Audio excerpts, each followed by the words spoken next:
अस्सलामुअलैकुम वरहमतुल्लाहि वबरकातुहू। मैं अफसर सुल्ताना एक एसडीटी तेलुगु मीडियम टीचर हूँ।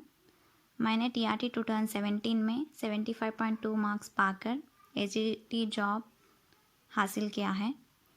जैसा कि हम सब जानते हैं, जल्द ही तेलंगाना में टीआरटी और टेट के नोटिफिकेशन का ऐलान होने वाला है। ऐसी सिचुएशन में मैं जानती हूँ टीआरटी एस्पिरेंट्स में बहुत सारे सिलेबस को लेके क्वेश्चंस आपके दिमाग में चल रहे हैं। मैं इस वीडियो के ज़रिए आपके सवालों का, आपके डाउट्स का थोड़ा बहुत क्लैरिफिकेशन देना चाहती हूँ। टेट का सिलेबस टेट के नोटिफिकेशन के साथ ही रिलीज़ किया जाता है।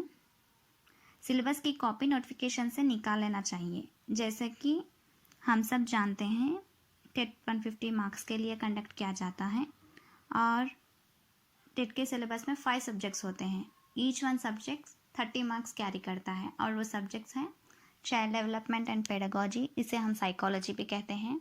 और सेकेंड वन है आपका फर्स्ट लैंग्वेज, ये आप उर्दू भी हो सकता है, तेलुगु भी हो सकता है, कन्नड़ा भी हो सकता है। जो जिस मीडियम में टेट लिख रहे हैं उनके लिए वो सब्जेक्ट होता है। और थर्ड वन है English, fourth one maths and fifth one EVS है।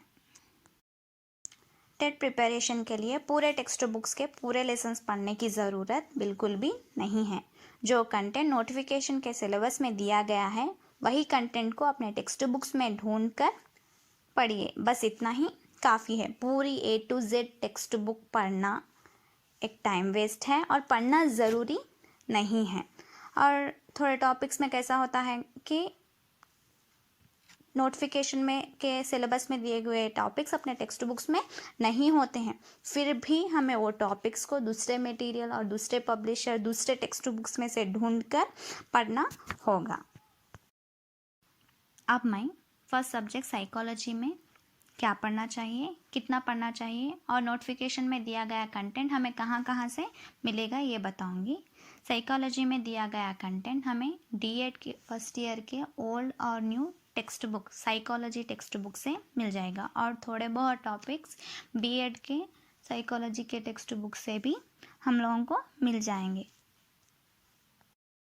जैसे कि मैंने पहले ही कहा है, पूरे टेक्स्ट बुक बिल्कुल भी ना पढ़े, सिर्फ नोटिफिकेशन में दिया गया कंटेंट को टेक्स्ट बुक से ढूंढ कर पढ़े और ज़्यादा से ज़्यादा प्रैक्टिस करें। साइकोलॉजी के बाद अब बचे 4 सब्जेक्ट्स। ये 4 सब्जेक्ट्स में हर 30 मार्क्स 24+6 की तरह डिवाइड होते हैं। क्यों? ये 24 मार्क्स कंटेंट के लिए और 6 मार्क्स उसके टीचिंग पेडागोजी के लिए। लाइक फर्स्ट सब्जेक्ट के पेडागोजी को 6 मार्क्स और फर्स्ट सब्जेक्ट के कंटेंट को 6 मार्क्स। सेकेंड इंग्लिश के कंटेंट के लिए 24 मार्क्स, इंग्लिश पेडागोजी के लिए 6 मार्क्स और मैथ्स कंटेंट के लिए 24 एंड पेडागोजी के लिए 6, ईवीएस कंटेंट के लिए 24 और पेडागोजी के लिए 6 मार्क्स। इस तरह डिवाइड किया जाता है। हम लैंग्वेजेस के बारे में बात करेंगे। लैंग्वेजेस, फर्स्ट लैंग्वेज तो हर मीडियम वालों को उनके मीडियम के हिसाब से अलग होती है और सेकेंड लैंग्वेज है हमारी इंग्लिश। लैंग्वेज जो भी हो, हम लोगों को syllabus 1st to 10th class तक पढ़ना होगा। 1st to 10th क्लास के टेक्स्ट बुक्स में जो भी पोएट्स एंड राइटर्स हैं उनके बारे में पढ़कर हर मालूमात को हम लोगों को याद रख लेना होगा।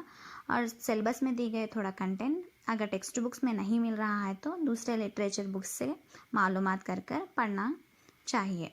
और वोकैबुलरी जैसे कि meanings, antonyms, synonyms, new words, ये सिर्फ टेक्स्ट बुक्स में जो दिए गए हैं वही पढ़ेंगे तो बस काफ़ी है। क्योंकि वोकैबुलरी एक ओशन की तरह होती है, जितना बाहर से पढ़ेंगे तो आप याद रख लेना बहुत मुश्किल होता है। और टेक्स्ट बुक से बाहर आकर अपन को वोकैबुलरी अपने एग्ज़ाम में नहीं आएगी, तो इसलिए सिर्फ टेक्स्ट बुक की वोकैबुलरी पढ़िए और ग्रामर को जितना चाहे उतना टेक्स्ट बुक में दिए गए एक्सरसाइज के प्रैक्टिस कर उसमें महारत हासिल कीजिए। इंग्लिश के कंटेंट में तो बहुत सारे टॉपिक्स ग्रामर के रिलेटिव और वोकैबुलरी से जुड़े हुए हैं। आपको ग्रामर के लिए बहुत सारे पब्लिशर बुक्स बाहर से मिल जाएंगे। आप पब्लिशर बुक्स में प्रैक्टिस करिए और टेक्स्ट बुक में प्रैक्टिस करिए।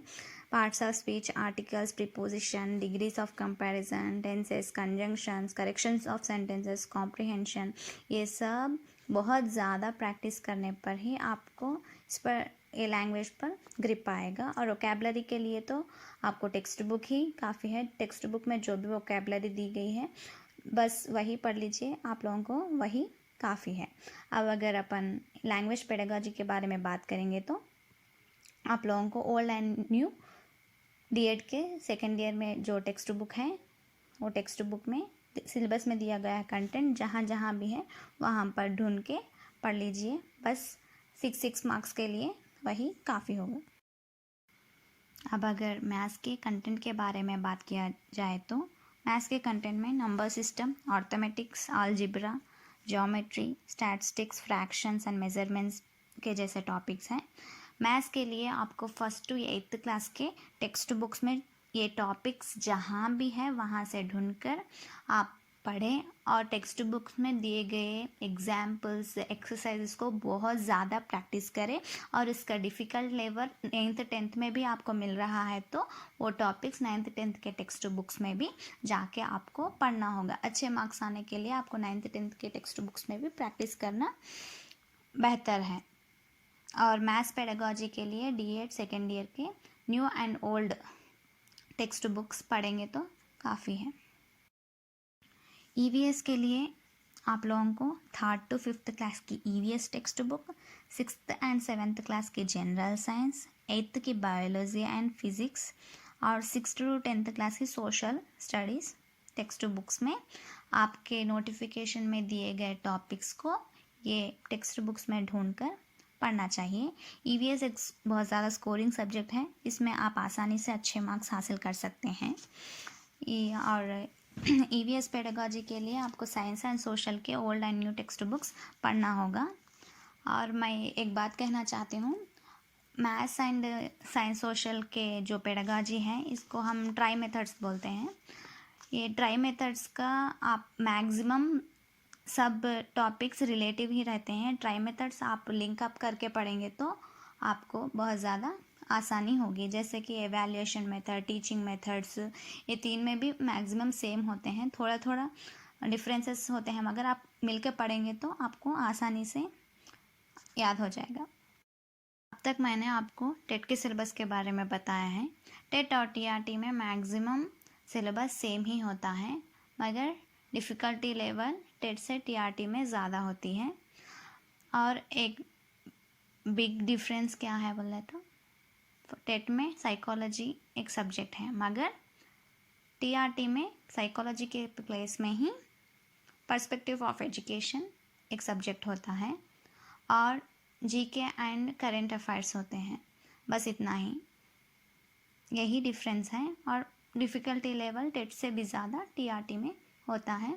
आप अच्छे से अगर टेट के लिए प्रिपेयर होंगे तो आपको TRT में भी बहुत ज़्यादा आसानी होगी। होप आप सबको टेट और TRT के सिलेबस के बारे में जो भी डाउट्स थे वो थोड़े बहुत तो क्लैरिफाई हो गए होंगे। आप सब बहुत ज़्यादा मेहनत कीजिए। हार्डवर्क बीट्स टैलेंट कहते हैं, आप हार्डवर्क कर ही रहिए। आपको टैलेंट नहीं है तो भी आपके हार्डवर्क से आपको ज़रूर कामयाबी हासिल होगी इंशाल्लाह। आप सब अच्छे मार्क्स से टेट और TRT क्वालिफाई करेंगे। अल्लाह हाफिज़।